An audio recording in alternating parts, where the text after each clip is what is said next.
إن الحمد لله نحمده تعالى ونستعينه ونستغفره ونعوذ بالله من شرور أنفسنا وسيئات أعمالنا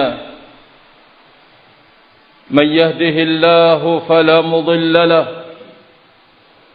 ومن يضلله فلا هادي له أشهد أن لا إله إلا الله وحده لا شريك له وأشهد أن محمدا عبده ورسوله يقول الله تبارك وتعالى في كتابه يا أيها الذين آمنوا اتقوا الله حق تقاته ولا تموتن إلا وأنتم مسلمون يا أيها الناس اتقوا ربكم الذي خلقكم من نفس واحدة وخلق منها زوجها وبث منهما رجالا كثيرا ونساء واتقوا الله الذي تساءلون به والأرحام إن الله كان عليكم رقيبا يا أيها الذين آمنوا اتقوا الله وقولوا قولا سديدا يصلح لكم أعمالكم ويغفر لكم ذنوبكم ومن يطع الله ورسوله فقد فاز فوزا عظيما فإن أصدق الحديث كلام الله وخير الهدي هدي محمد صلى الله عليه وسلم وشر الأمور محدثاتها فإن كل محدثة بدعة وكل بدعة ضلالة وكل ضلالة في النار عباد الله. Allah Azza wa Jalla akan terus mengingatkan hamba-hambanya dengan berbagai macam ragam dan bentuk peringatan, tentunya agar mereka kembali kepada Allah Subhanahu wa ta'ala. Ini merupakan bentuk kasih sayang Allah Subhanahu wa ta'ala terhadap mereka, dan tiadalah yang terdepan di dalam mengejar, di dalam mencari, dan yang barisan pertama mendulang rahmat Allah Azza wa Jalla, melainkan mereka-mereka yang beriman kepada Allah Subhanahu wa ta'ala.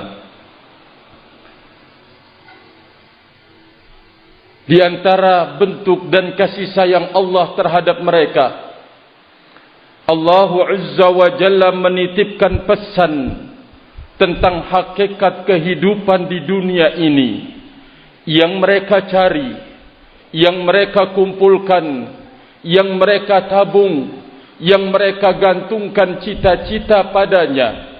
Allah Azza wa Jalla memberitahukan kepada kaum mukminin, menjelaskan kepada mereka akan hakikat kehidupan dunia ini, ma'asyiral muslimin. Maka ini juga merupakan bentuk kasih sayang Allah Subhanahu wa ta'ala. Allah Azza wa Jalla yaqul, wa mal hayatud dunya illa mata'ul ghurur.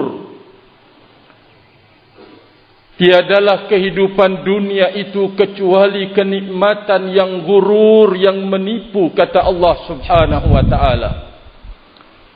Kehidupan itu sendiri adalah dunia. Semua yang terkait dengan kehidupan itu adalah dunia.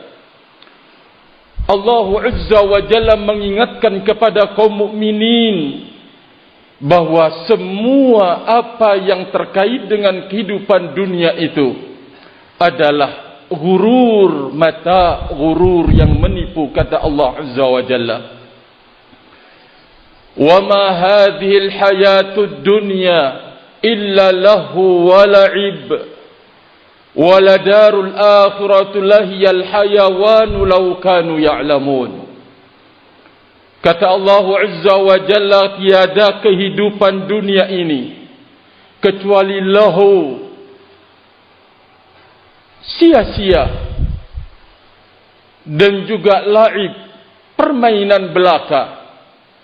Maka kehidupan akhirat itulah kehidupan yang sempurna, kata Allah Azza wa Jalla, bagi siapa yang mengetahuinya. Ibadallah, ini termasuk bentuk kasih sayang Allah Subhanahu wa ta'ala, mengingatkan kepada segenap kaum mukminin yang beriman kepada Allah Azza wa Jalla. Engkau butuh kepada makan, engkau butuh kepada dunia untuk kemudian menutupi segala hajat. Ketahuilah bahwa dunia itu, ini hakikatnya. Dunia yang engkau cari, ini halnya. Dunia yang engkau ingin tabung, maka ini dia, kata Allah Azza wa Jalla. Ibadallah, maka oleh karena itu, di saat Abdullah ibn Sikhir radhiyallahu ta'ala anhu mendatangi Nabi sallallahu alaihi wa ala alihi wasallam, wa huwa yaqra, Nabi alaihi salatu wassalam di saat itu sedang membaca firman Allah, alhaakumut takatsur. Lalu Rasul alaihi salatu wassalam bersabda, yaqulu ibnu Adam, anak Adam mengatakan, mali, mali, hartaku, hartaku. Maka Nabi alaihi salatu wassalam mengatakan, wahal maluka ya ibn Adam illa ma akalta fa afnaita wa aw labista fa ablaita aw tasaddaqta fa amdaita. Rawahu Muslim. Nabi alaihi salatu wassalam mengatakan, harta engkau wahai ibnu Adam, harta engkau itu wahai ibnu Adam, apa yang engkau telah makan kemudian habis? Apa yang engkau telah pakai kemudian usang pakaian itu? Dan apa yang engkau telah sedekahkan kemudian berlalu? Ibadallah, hadits Nabi alaihi salatu wassalam ini memberikan sebuah pelajaran bahwa harta benda kita sesungguhnya adalah apa yang kita manfaatkan di dunia ini, makan, berpakaian, dan apa yang kita tabungkan untuk akhirat kita. Apa yang kita tabung untuk akhirat kita, itu adalah hartanya kita.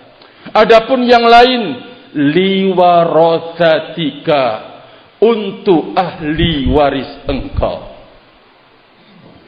Adapun yang lain dari itu, liwarasatika, untuk ahli waris engkau ya ibadallah. Oleh karena itu, sebagian ulama ussalaf mengatakan, ij'al, jadikanlah apa yang ada di sisimu untuk Allah Subhanahu wa ta'ala, waj'alillaha, dan jadikan Allah Subhanahu wa ta'ala peninggalan buat anak-anakmu rahimani wa rahimakumullah. Ibadallah, Nabi kita alaihi salatu wassalam juga telah memperingatkan, dan peringatan yang lebih dalam, seperti di dalam hadis yang diriwayatkan oleh Imam Tirmidzi dari sahabat Ka'ab bin Malik radhiyallahu ta'ala anhu. Kata Rasulullah alaihi salatu wassalam, ma dhi'bani ja'i'ani ursila fi ghanamin bi afsadalaha min hirsil mar'i alal mali wasyarafi lidinihi. Tiadalah dua ekor serigala yang dilepas kepada seekor kambing akan lebih merusak dibanding dengan kerusakan seseorang yang rakus terhadap harta dan kedudukan buat agamanya. Nabi alaihi salatu wassalam membandingkan kerusakan orang yang rakus terhadap dunia dan kedudukan pada agamanya lebih mengerikan, lebih menakutkan, lebih besar dibanding dengan kerusakan 2 ekor serigala dalam keadaan lapar, mencabik-cabik, merusak, menyayat-nyayat daging kambing rahimani wa rahimakumullahu jami'an. Maka dari sinilah kita diberitahukan bahwa pokok pangkal dari kerusakan al-khati'ah adalah hubbud dunia, cinta kepada dunia merupakan pokok pangkal barakallahu fikum dari segala macam bentuk kerusakan, kejelekan dan kejahatan. Al-Imam Asy-Syatibi rahimahullahu taala mengatakan, akhirul asya'i nuzulan min qulubis salihin hubbus sultah wat tasaddur. Perkara yang paling terakhir turun dari hati mereka-mereka orang-orang soleh, yang paling terakhir lenyap, berakhir paling terakhir, terkikis pada hati orang-orang soleh.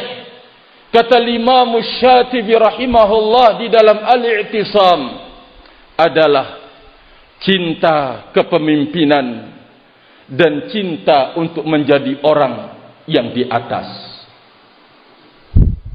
Ibrahim bin Adham rahimahullahu ta'ala mengatakan, ma sadaqallaha abdun ahabba syuhrata. Tidak akan berbuat jujur seseorang kepada Allah Azza wa Jalla. Tidak akan jujur seseorang kepada Allah Azza wa Jalla orang yang cinta ketersohoran, orang yang cinta ketenaran, orang yang cinta untuk menjadi terkenal, tidak akan jujur kepada Allah Subhanahu wa ta'ala. Ibadallah, Abu Nu'aim rahimahullahu ta'ala mengatakan, ma halaka man halaka illa bihubbir riyasah. Tiadalah seseorang itu hancur, tiadalah menimpa seseorang kehancuran kecuali di saat seseorang itu cinta akan kepemimpinan, cinta untuk menjadi orang yang terdepan, cinta untuk menjadi orang yang semuanya ini adalah dunia, ya ibadallah. Oleh karena itu, Al-Hafidh Ibnu Katsir rahimahullahu ta'ala di dalam kitab Al-Bidayah wa Nihayah bercerita akhir dari seseorang yang bermulazamah dengan Rasul alaihi salatu wassalam, seseorang yang belajar ilmu dari Nabi alaihi salatu wassalam, seseorang yang qawaman wa sawama, seseorang yang tinggi tingkat ibadahnya, seseorang yang gemar untuk qiyamul lail, sawaman hafidha, seorang hafidh, dan juga seseorang yang kuat untuk berpuasa. Apa yang merubah dia? Apa yang kemudian menjadikan dia meninggalkan semua kemuliaan dan keutamaan itu? Al-Hafidh Ibnu Katsir rahimahullahu ta'ala bercerita, sebuah riwayat dari hadis Abu Hurairah radhiyallahu ta'ala anhu. Di saat Abu Hurairah duduk di tengah kaum, marra bihi, lewatlah Rasul alaihi salatu wassalam. Lalu Rasul alaihi salatu wassalam bersabda, "Inna fiikum la rajulan darsuhu fin nari a'zam min jabal Uhud." Sesungguhnya di tengah-tengah kalian ini ada seseorang yang gerahamnya di neraka kelak lebih besar dari gunung Uhud, kata Rasulullah alaihi salatu wassalam. Rasulullah alaihi salatu wassalam mengucapkan demikian, menimbulkan rasa ketakutan dan kengerian pada diri Abu Hurairah radhiyallahu taala anhu, yang mendengar, yang menyimak, sekaligus memahami bahwa ini adalah ucapan as-sadiqul masduq Nabi kita Muhammad sallallahu alaihi wasallam, bahwa di tengah-tengah kalian ada seseorang yang gerahamnya di neraka lebih besar dari gunung Uhud, kata Rasulullah alaihi salatu wassalam. Menambah rasa takut yang dalam pada diri Abu Hurairah radhiyallahu taala anhu di saat telah berlalu para sahabat Nabi yang lain meninggal di atas keimanannya, meninggal di atas keislamannya. Tidak tersisa dari sahabat kecuali dia, Abu Hurairah radhiyallahu taala anhu, dan seseorang dari Bani Hanifah yang bernama Nahar bin Anfuwah atau Ar-Rajjal bin Anfuwah. Tidak tersisa kecuali dua ini, ya ibadallah. Abu Hurairah radhiyallahu taala anhu serba cemas di dalam hidup, melihat ketinggian ibadahnya, ketinggian puasanya. Hafid, seorang hafid, sahabat, belajar kekhusyuannya. Sampai Rafi ibn Khadid mengatakan, kana birrajjal, pada diri orang Rajjal ini nama dari Bani Hanifah, minal khusyu'i wa mulazamati qiraatil Qur'an wa minal khairi syai'un ajib.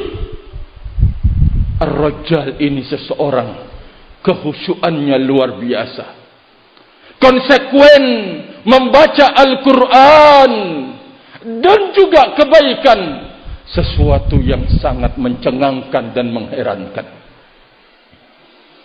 Abdullah ibnu Umar radhiyallahu taala anhu menyebutkan, min afdalil wafat indana, utusan delegasi yang paling afdal di tengah-tengah kami, kata Abdullah ibnu Umar rahimani wa rahimakumullah.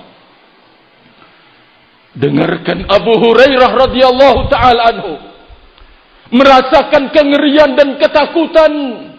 Ucapan Nabi terus tergantung di benaknya, melekat di benaknya, ya ibadallah. Apalagi ditambah di saat melihat ketinggian ibadah, ketinggian puasa dari seseorang yang bernama Rajjal. Sampai terjadilah sebuah peristiwa di Al-Yamamah, muncul Al-Musailamatul Kadzdzab bin Habib yang menobatkan diri sebagai utusan Allah subhanahu wa ta'ala. Ibadallah,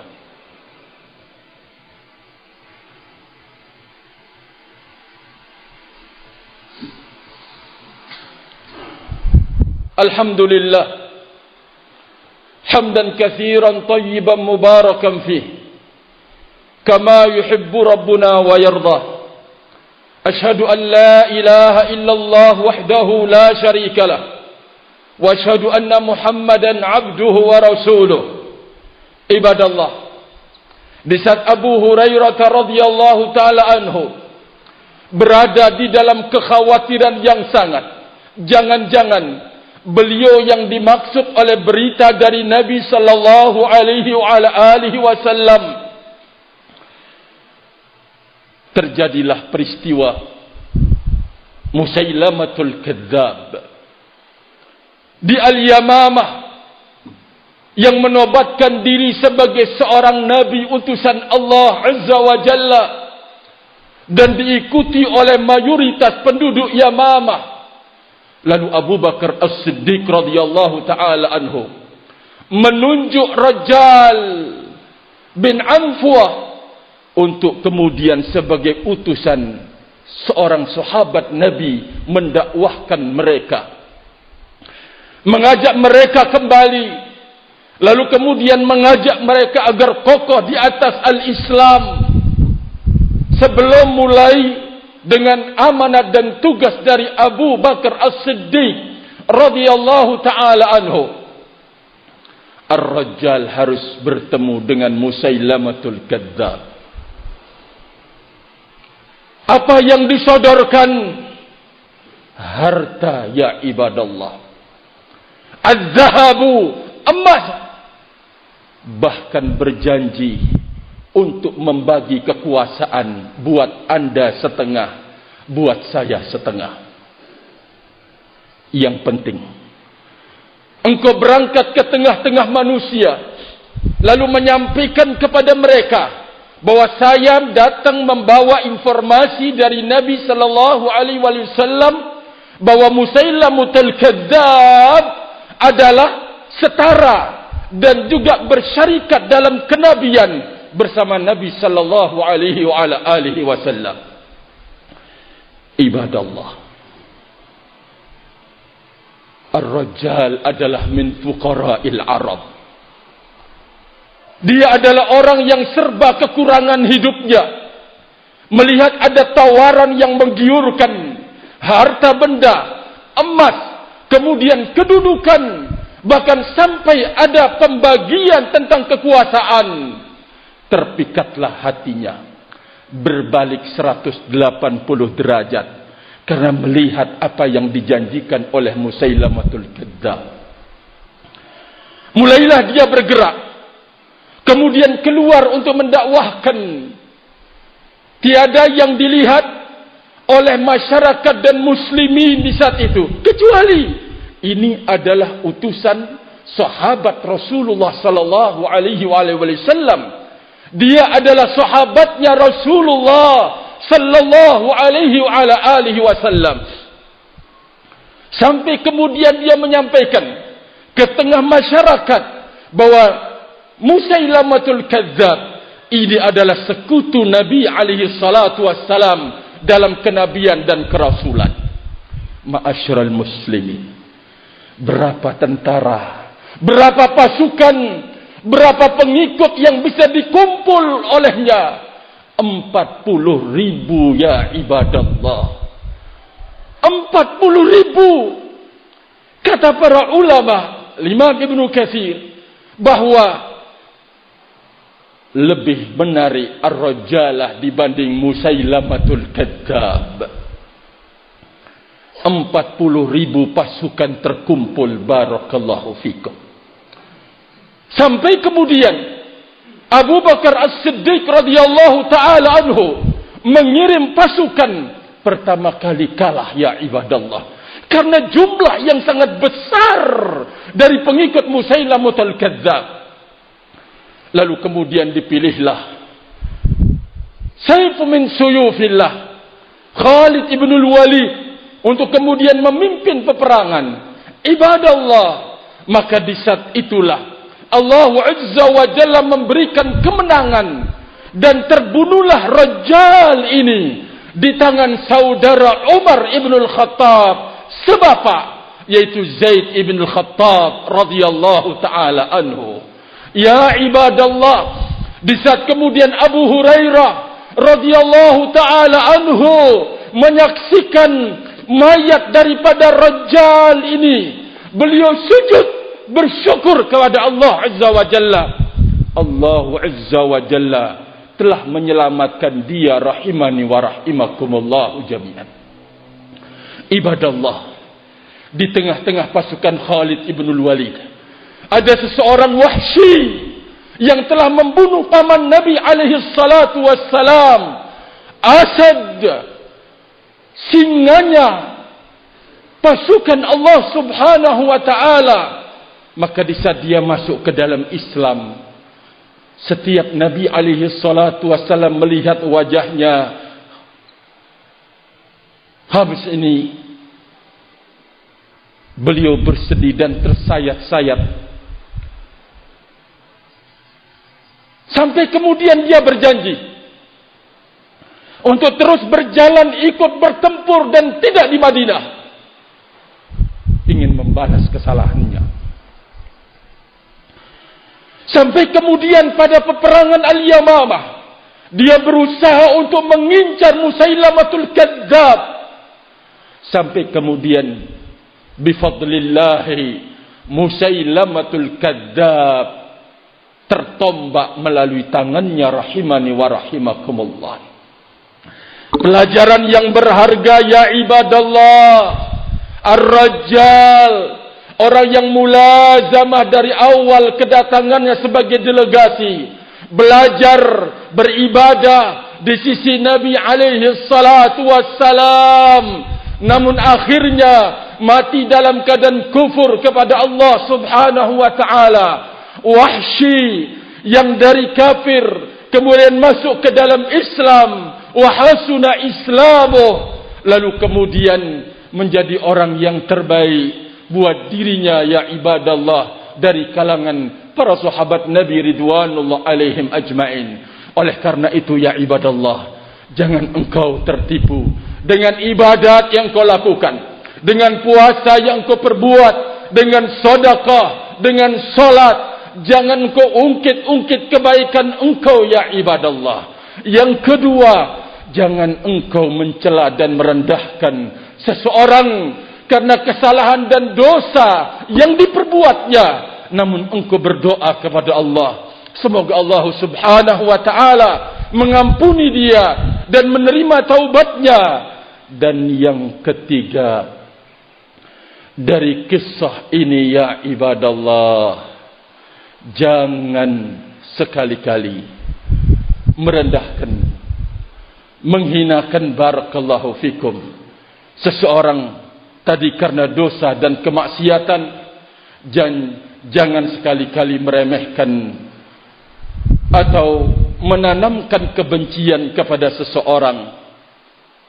Siapa tahu orang yang engkau tanamkan kebencian padanya, atau engkau mengajak orang lain syamatah untuk membenci dia, Allah maafkan dia, lalu kemudian Allah coba engkau, Allah berikan kepada engkau bala, kemudian terjatuh di dalam kesalahan yang lebih fatal lagi. Karena hidup ini ada catatannya di sisi Allah subhanahu wa ta'ala. Ibadallah, maka oleh karena itu betapa mengerikan dan menakutkan terkait dengan persoalan dunia sekecil apapun. Mari kita bersama-sama memandang, melihat dunia ini dengan kacamata akhirat. Wallahu ta'ala alam bissawab. Wa akhiru da'wana alhamdulillah. Subhanakallahumma bihamdika asyhadu an la ilaha illa anta astaghfiruka wa atubu ilaik. Wassalamu alaikum warahmatullahi wabarakatuh. Aqimus shalah. Ghuraba.